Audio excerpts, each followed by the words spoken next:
Nandini product ಗ್ರಾಹಕರಿಗೆ ಮತ್ತೆ ಬೆಲೆಯ ಬರೆ ಎಳೆಯಲಾಗ್ತಾ ಇದೆ. ಕೆಎಂಎಫ್ ತುಪ್ಪದ ದರ ದಿಢೀರ್ ಅಂತ ಹೇಳಿ ಏರಿಕೆಯನ್ನ ಕಂಡಿದೆ.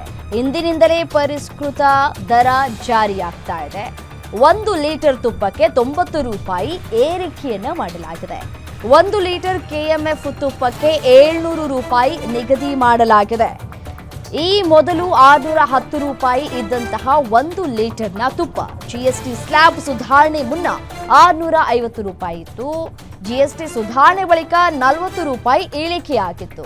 ಜಿಎಸ್ಟಿ ಸುಧಾರಣೆ ಮುನ್ನವೇ ದರ ಏರಿಕೆಗೆ ಕೆಎಂಎಫ್ ನಿರ್ಧಾರವನ್ನು ಮಾಡಿತ್ತು. ಬೆಲೆ ಏರಿಕೆ ಸಮರ್ಥಿಸಿಕೊಳ್ತಾ ಇದೆ ಕೆಎಂಎಫ್ ಎಂಡಿ ಶಿವಸ್ವಾಮಿ ಅವರು. ಖಾಸಗಿ ಕಂಪನಿಗಳ ತುಪ್ಪದ ದರಕ್ಕೆ ಹೋಲಿಕೆ ಮಾಡಿಕೊಂಡ್ರೆ ನಂದಿನಿ ದರ ಕಡಿಮೆಯಾಗಿದೆ.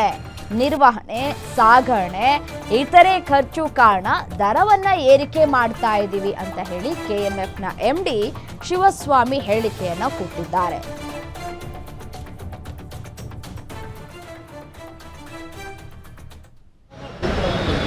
ನಾವು ಕರ್ನಾಟಕ ಹಾಲು ಮಹಾಮಂಡಳದ ವತಿಯಿಂದ ಈಗ ತುಪ್ಪ ಏನಿದೆ, ತುಪ್ಪ ದರವನ್ನು ಪರಿಷ್ಕರಣೆ ಮಾಡಿ ನಾವು ಈಗ ಪ್ರತಿ KG ತುಪ್ಪಕ್ಕೆ ನಾವು 700 ರೂಪಾಯಿಗಳನ್ನು ಪರಿಷ್ಕರಣೆ ಮಾಡಿದ್ದೇವೆ. ತಮಗೆಲ್ಲ ಗೊತ್ತಿರೋ ಹಾಗೆ ನಾವು 2025 ಏಪ್ರಿಲ್ 1ರಿಂದ ರೈತರಿಗೆ ಪ್ರತಿ ಲೀಟರ್ ಹಾಲಿಗೆ ಸುಮಾರು 4 ರೂಪಾಯಿಗಳನ್ನು ಸರ್ಕಾರ ಏನು ಏರಿಕೆ ಮಾಡಿತು, ಅಷ್ಟು ದರವನ್ನು ನಾವು ರೈತರಿಗೆ ಹಾಲು ಉತ್ಪಾದಕರಿಗೆ ನೇರವಾಗಿ ವರ್ಗಾವಣೆ ಮಾಡ್ತಾಯಿದ್ದೀವಿ.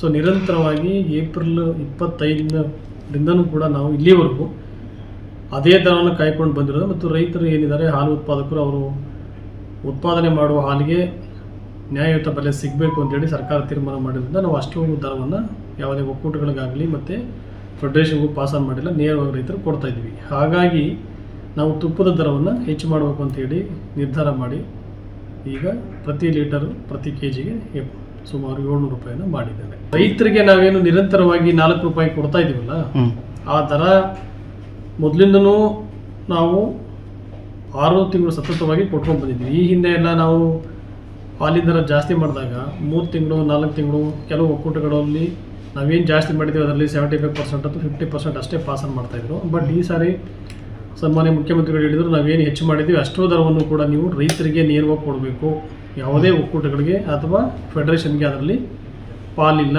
ರೈತರಿಗೆ ಕೊಡೋದ್ರಿಂದ ನೀವು ಮೆಚ್ಚು ಮಾಡ್ಬೋದು ಅಂತೇಳಿ ಮಾಡಿದರು. ಹಾಗಾಗಿ ಅದನ್ನು ಕಾಯ್ಕೊಂಡು ಬಂದಿದ್ದೀವಿ. ಹಾಗಾಗಿನೇ ಪ್ರತಿದಿನ ನಾವು 4 ರೂಪಾಯಿ ಹೆಚ್ಚು ನಿರಂತರವಾಗಿ ಕೊಟ್ಟು 1 ಕೋಟಿ ಲೀಟರ್ ನಾವು ಪ್ರೊಕ್ಯೂರ್ ಮಾಡ್ತಾ ಇದ್ವಿ.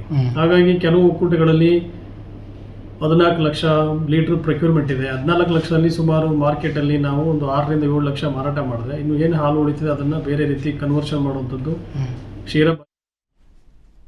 ಇವಿಷ್ಟು ಈ ಕ್ಷಣದ ನ್ಯೂಸ್ ಅಪ್ಡೇಟ್. ನೋಡ್ತಾ ಇರಿ ಗ್ಯಾರಂಟಿ ನ್ಯೂಸ್, ಸುದ್ದಿ ಖಚಿತ, ನ್ಯಾಯ ನಿಶ್ಚಿತ.